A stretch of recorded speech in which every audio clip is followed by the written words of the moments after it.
मैं इसका अर्थ जानता हूँ। 75 वर्ष की साल जब उड़ी जाती है तो उसका अर्थ ये होता है कि अब आपकी आयु हो गई, अब जरा बाजू हमको करने। খোদ আরএসএস প্রধান মানে সংঘ প্রধান যখন এই কথাটা বলেন তখন বুঝতে হবে তিনি ভেবেচিন্তেই এমন কথা বলেছেন। মোদিজি এই সেপ্টেম্বরে 75-এ পড়বেন, তিনি তো 75-এ পড়বেন, কিন্তু একই সঙ্গে মোহন ভাগবতজিও পড়বেন। সংঘের নিয়ম মোতাবেক তিনি হয়তো সংঘ চালকের পদ থেকে অবসর নেবেন। তবে বিজেপি কি সংঘের নিয়মে চলবে, বা বলা যায় মোদিজি কি চলবেন?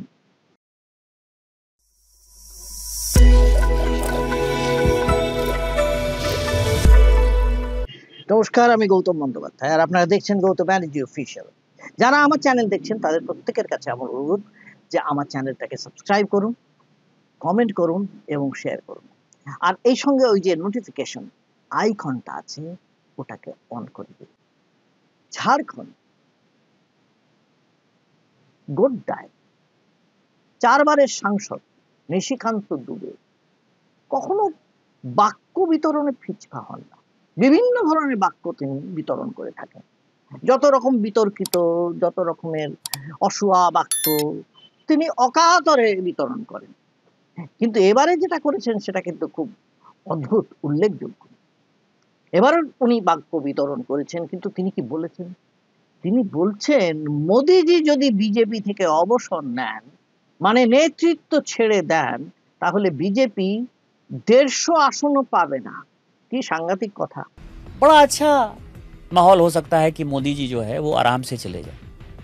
जिस दिन मोदी जी चले गए, मेरी बात लिख लीजिए और इसको जब कभी भी होगा चलाइएगा, ये 20 साल चलता रहेगा। यदि मोदी जी हमारे नेता नहीं है तो भारतीय जनता पार्टी 150 सीट भी नहीं जीती। 2029 चुनाव भी भारतीय जनता पार्टी की मजबूरी है कि मोदी जी के नेतृत्व में ही लड़ना पड़ेगा।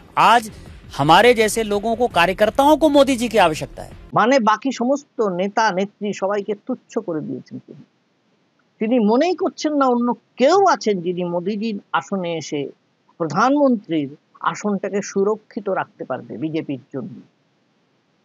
আরেকটা উল্লেখযোগ্য বিষয় হলো তিনি এমন সময় এই কথাটা বললেন যখন খোদ মোহন ভাগবতজি বলছেন 75 বছর হলেই প্রবীণদের, নতুনদের জন্য আসন ছেড়ে দেওয়াটাই ভালো, মানে দস্তুর। 75 वर्ष की साल जब उड़ी जाती है तो उसका अर्थ ये होता है कि अब आपकी आयु हो गई, अब जरा बाजू हमको करने। খোদ আরএসএস প্রধান মানে সংঘ প্রধান যখন এই কথাটা বলেন তখন বুঝতে হবে তিনি ভেবেচিন্তেই এমন কথা বলেছেন।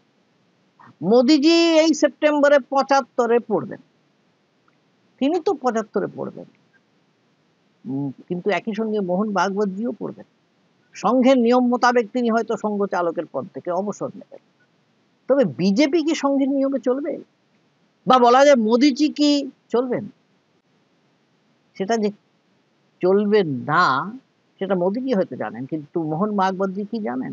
হয়তো সেটাও জানেন। তাই এই সন্ধিক্ষণে মোহন ভাগবত বয়সের খোঁটা দিয়ে একবার অন্তত বোঝাতে চাইলেন যে যাদের যাওয়ার সময় হয়েছে তারা বিদায় নিলেই ভালো, সায়োনারা।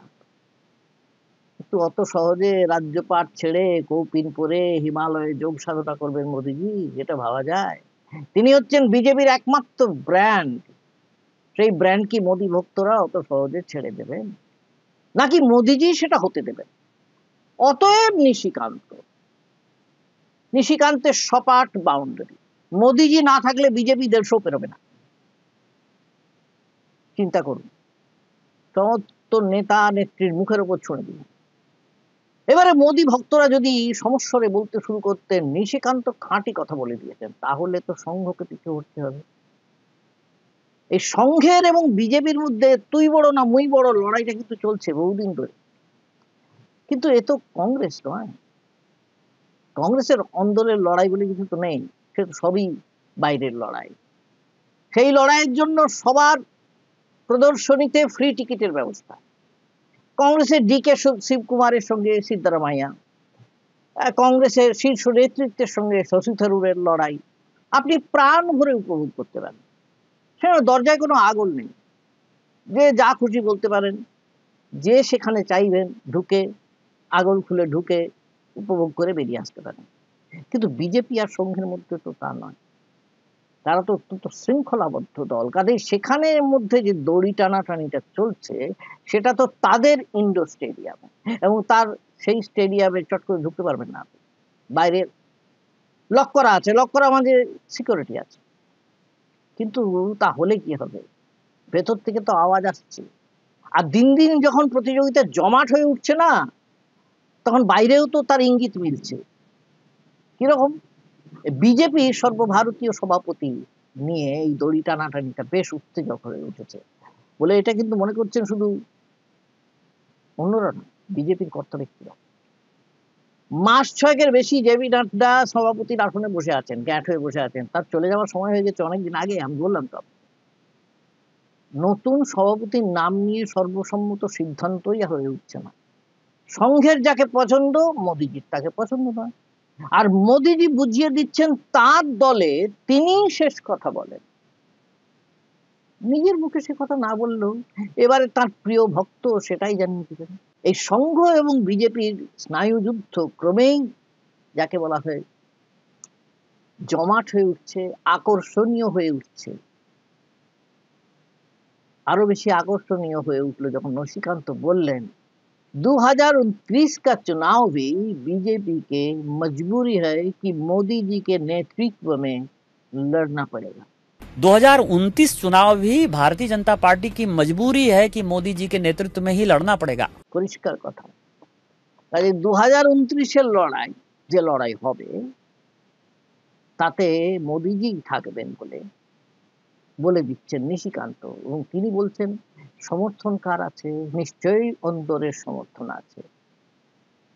অন্দরের যদি সমর্থন না থাকতো তাহলে তিনি কি এটা বলতে পারতেন না, এতদূর কথাটা বলতে পারতেন না। আর মোদিজি কি চুপ করে থাকতেন?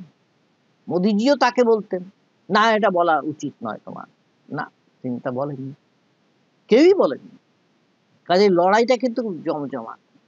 দেখতে হবে যে এখন সংঘের কথা মতো বিজেপি সর্বভারতীয় সভাপতি নির্বাচিত হন, মানে মনোনীত হন, নাকি মোদিজি যাকে চাইবেন তাকেই করা হলো। যদি তাই হয় শেষ পর্যন্ত, তাহলে বুঝতে হবে আগামী দিনে সংঘের কর্তৃত্ব ক্রমেই ঢিলে হয়ে যাবে বিজেপির ওপর থেকে, এবং মোদিজি যতদিন থাকবেন আর সংঘকে চট করে সমস্ত বিষয়ে নাক গলাতে দেবেন না।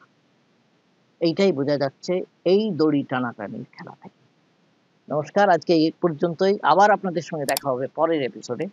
যারা আমার সঙ্গে থাকছেন তাদের কাছে আরেকবার আমি অনুরোধ করছি যে আমার চ্যানেলটাকে সাবস্ক্রাইব করুন। নমস্কার।